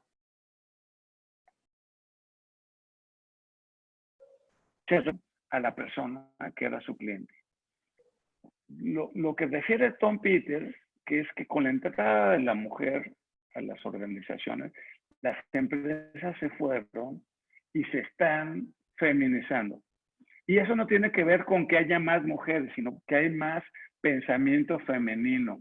O sea, hay más pensamiento de este lóbulo del cerebro que me hace observar detalles que tienen que ver con la persona, con los clientes, con el amor, con el diseño, con el color, con la imaginación, con el diálogo, con incluir al otro, con la diversidad. Cada vez obviamente influye en que hay más mujeres, porque las mujeres en el siglo pasado entraron en tropel a las organizaciones reemplazando al hombre, es decir, desde su lado masculino. O sea, entraron con su fuerza física a manejar montacargas, a hacer trabajo de almacén, de electricista, de plomeros, o sea, como diciendo, yo aquí también me arremango las mangas, y si lo hace el hombre, lo puedo hacer yo también. Atávicamente, pues las mujeres no tienen esa destreza que han desarrollado los hombres por los siglos, ¿no? Y entonces, pues era una lucha desigual, pero ya cuando se instalaron, ¿no? Además de que estaban en posiciones claves, bueno, pues, ¿no? Posiciones de apoyo, de limpieza, pero poco a poco, y eso sucedió a finales de los 80, de manera muy gruesa, y en los 90, y mucho más en este siglo, yo creo que la principal aportación de la generación X es que permitió la entrada de la mujer al mundo laboral en condiciones de equidad. Eso fue algo que habilitó la generación X, que todavía no se logra porque todavía las empresas siguen siendo muy masculinas. Las empresas se están feminizando, están en proceso de... Ojo, que cuando las feministas hablan de la mujer, yo me siento incluido. Porque yo acepto y reconozco que dentro de mí hay una mujer muy desarrollada, además, muy sensible, muy romántica, muy cursi, poética, como ya se habrán dado cuenta, en algunas circunstancias. Pero eso no me avergüenza. O sea, a lo mejor en algún tiempo de que, bueno, pues no podía llorar en algún tiempo. Todavía cuando me emociona una película y está Tony a mi lado, me da pena que me vea que se me sale una lagrimita. No trato de evitarlo. O sea, dije, puto, ojalá que no me voltee a ver, porque se me está saliendo. Estamos viendo una serie que se llama This Is Us y nos saca lágrimas. A ella y a mí, nada más que entonces la vemos por separado, porque a ella tampoco le gusta que la vea llorar. Entonces, las empresas cambiaron genéricos a productos de altísimo valor agregado cuando incorporaron el diseño, como el Ferrari, como un Rolex, como un BMW, que son autos muy bellos, como una Montblanc, por ejemplo. ¿Alguien sabe cuál es la función de una Montblanc? ¿Para qué sirve una Montblanc? A ver si te lo ponen en el chat, Dani. ¿Para qué sirve una Montblanc? Sí, póngalo aquí en el chat, por favor. No, todavía nadie. Dice Paco Valencia para prestarla. Y Fabi para... Paco Valencia dice para prestarla. Fabi dice para dar estatus. Para dar estatus. Para escribir, para recordar momentos especiales. Sí, déjame quedarme con el de escribir. Cuando un producto le pone su parte femenina, ya no sirven para lo que son. O sea, un reloj no sirve, efectivamente, como dijo alguien del estatus, o sea, no sirve para dar la hora, un auto no sirve para transportarte, una pluma no sirve solo para escribir. Porque para escribir, pues bastaría con una Bic, y la Bic, que no sabe fallar, ya es un producto de valor agregado. En cambio, las plumas de los hoteles, esas sí son genéricos. Nada más sirven para escribir. Para escribir 10 líneas, porque enseguida le empieza a salir la tinta por acá. Entonces, pues, y los hoteles lo saben, que es una pluma que vale 10 centavos y que lo vas a perder en la siguiente cuadra, porque se la va a quedar el mesero y luego, no, la vas perdiendo. Entonces, mientras más la pierdes, en más manos queda. También tiene un cierto valor agregado porque ahí está el logo del hotel. Una pluma Bic, pues nunca se pierde y hasta que ya está al final, ya la reemplazas. Pero una Montblanc, si sirviera para escribir, no costaría $1,000. No costaría $1,000. Es más, ni en mi mejor época de lana me compraría una Montblanc. Sería muy estúpido. $1,000, no sé cómo está el tipo de cambio, Dani, pero debe estar como en 25 pesos. O sea, no me gastaría 25,000 pesos ni de loco para mejorar mi estatus y que me vean como una Montblanc aquí, que además ya ni se usan, ¿no? ¿Saben para qué está diseñada una Montblanc? Desde el lado femenino, para escribir bien. Me acuerdo una vez un amigo me dijo, hijo de Enrique, hijo, mira, tengo como 10 Montblancs y yo prefiero firmar con una Bic. Entonces le dije, oye, güey, pues ¿qué te dijo que una Montblanc es para escribir? O sea, una Montblanc es para decirle al ser amado, te amo. Para eso está diseñada una Montblanc.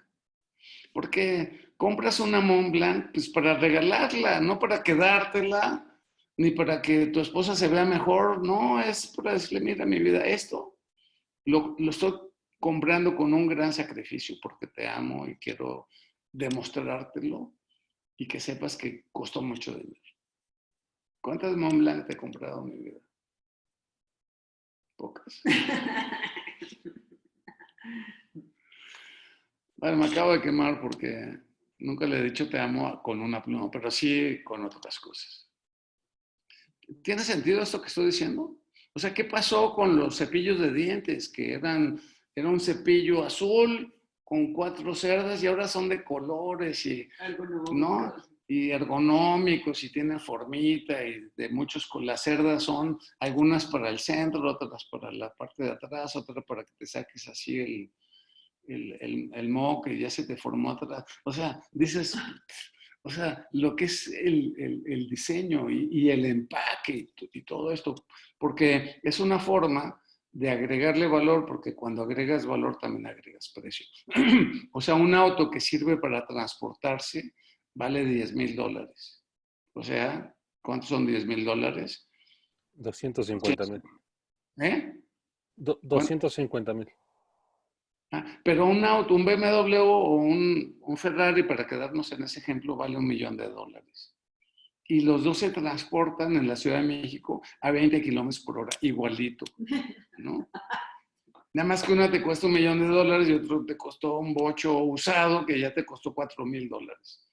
Entonces, este lado masculino y femenino, yo creo que el mensaje es que abracemos nuestra polaridad, masculina o femenina, ¿no? Porque, pues también preguntaba en el prólogo de esta charla que una mujer femenina, muy femenina, pues es Pamela Anderson, una mujer muy sensual, que también es, otra vez es un símbolo, un sex symbol, que es muy mujer, muy atractiva, muy voluptuosa, pero yo prefiero ser una persona completa, o sea, desarrollar a mi hombre, porque además es mi género, ¿no? Pero también desarrollar a mi mujer, que me da muchas cualidades, la cualidad de conectarme, de relacionarme, de amar, de ser congruente con mi sistema, de no ser una plaga, de ser justo, de ser equitativo, de ser disruptivo inclusive, ¿no? Yo cuando viajo con Tony, pues, o sea, su mente femenina es impresionante, es una mente intuitiva, ¿no? Yo aprendo mucho de ella por eso. Entonces, cuando viajamos, por ejemplo, el año pasado que viajamos a Japón, yo llevaba todas las apps aquí masculinamente aquí, tenía resuelto todo, porque aquí estaban los mapas, los señalamientos, los tips, aquí tenía los mejores restaurantes.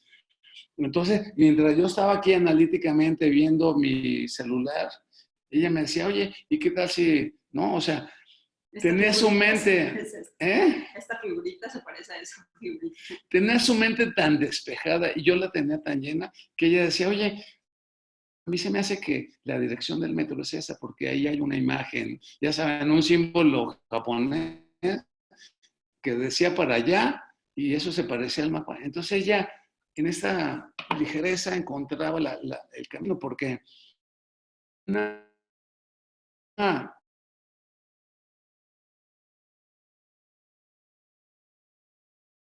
o sea, tenemos un canal. Esa es ¿por qué tenemos un canal? Porque nuestra competencia principal es el análisis, que es me enfoco en un tema, pero profundizo en el tema. Y atávicamente eran los cazadores que se subían a un árbol y podían estar todo un día hasta que pasaba un conejo. Y bueno, estoy haciendo así como si fuera una escopeta, pero no, era una resortera. Entonces, cuando pasaba el conejo, pues le tiraban la piedra y cazaban. O sea, cazar necesita enfoque. O sea, estar ahí en un solo detalle, en un solo punto, hasta que pasa lo que tiene que pasar. En cambio, las mujeres pues, son multicanales, multitasking. O sea, están en tantas cosas a la vez. Porque así era también en la época de las cavernas, pues estaba meciendo la cuna, aquí con el celular, cocinando aquí y meciendo la cuna, eso ya lo había dicho. Y en la espalda se ponían una escoba para que cuando caminaban iban barriendo. Entonces podían estar en todo eso. Entonces esa cualidad a mí me cuesta tanto trabajo, estar en dos cosas al mismo tiempo. Por ejemplo, si voy manejando y ya ando medio perdido, le bajo el volumen al radio. O sea, porque no puedo estar distrayendo mi canal de atención con la música, ¿no? Entonces, si no traigo lentes, no escucho. Entonces, para escuchar a alguien me tengo que poner los lentes, o sea, lo cual suena Pero lo que hago con los lentes es que me puedo enfocar, porque sí, obviamente, mi parte masculina por el género es mucho más poderosa. Einstein dice que, o sea, se cuenta cuando hicieron un estudio de su cerebro, porque era tan inteligente ese señor, que le dijeron, pues, ¿dónde está su inteligencia? Entonces, resulta que no tenía más células, no tenía más materia gris que los demás. Simplemente aquí, su cerebro, su cuerpo calloso, era mucho más liso. O sea, había menos barreras. O sea, no era una muralla china, sino que estaba pavimentada para que lo femenino se pudiera enriquecer de lo masculino y viceversa. O sea, había una conexión como si fuera un solo cuerpo. Entonces, cuando vemos la fórmula de la relatividad, dices, puta, ¿cómo lo resumió en E igual mc al cuadrado?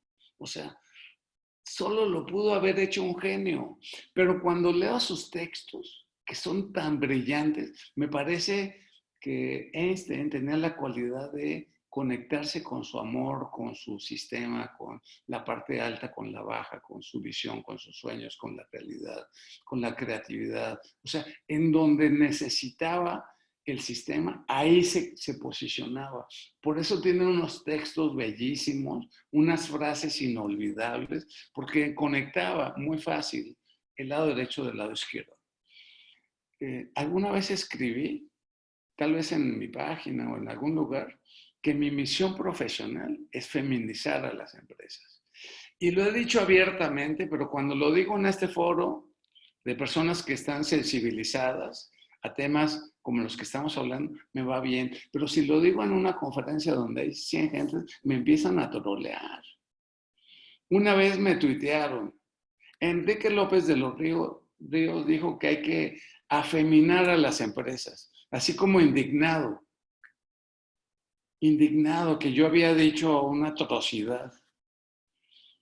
Entonces, pues ya creo que no le contesté nunca, pero no es afeminarlas, es simplemente es enriquecerlas con el otro medio motor, como lo están haciendo muchas empresas en la actualidad. Antes, porque, bueno, déjenme darles una estadística de la que habla Tom Peters en su libro Imagine. ¿Cómo andamos de tiempo, Dani? Ya faltan 7 minutos. Bueno, rápidamente, él decía que las decisiones de consumo, el 85% la tomaban las mujeres. Entonces, imagínense la importancia económica de las mujeres. Antes, cuando él escribió el libro en los 80s, en los 90s, cuando las mujeres eran provistas. Ahora que se están igualando y que ocupan posiciones de liderazgo en las empresas, de repente se dieron cuenta, bueno, tenemos el poder económico porque ahora tenemos el dinero, pero también tenemos, o sea, nuestro lado masculino se desarrolló porque fue la perilla con la que pude abrir la puerta de las empresas, pero ya estando adentro y que desarrollé mi parte masculina, o sea, las mujeres, o sea, esta mujer que tengo enfrente, aquí, o sea, es más masculina que yo.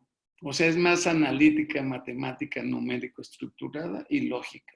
Porque ella creó una empresa desde lo masculino, porque las empresas son masculinas.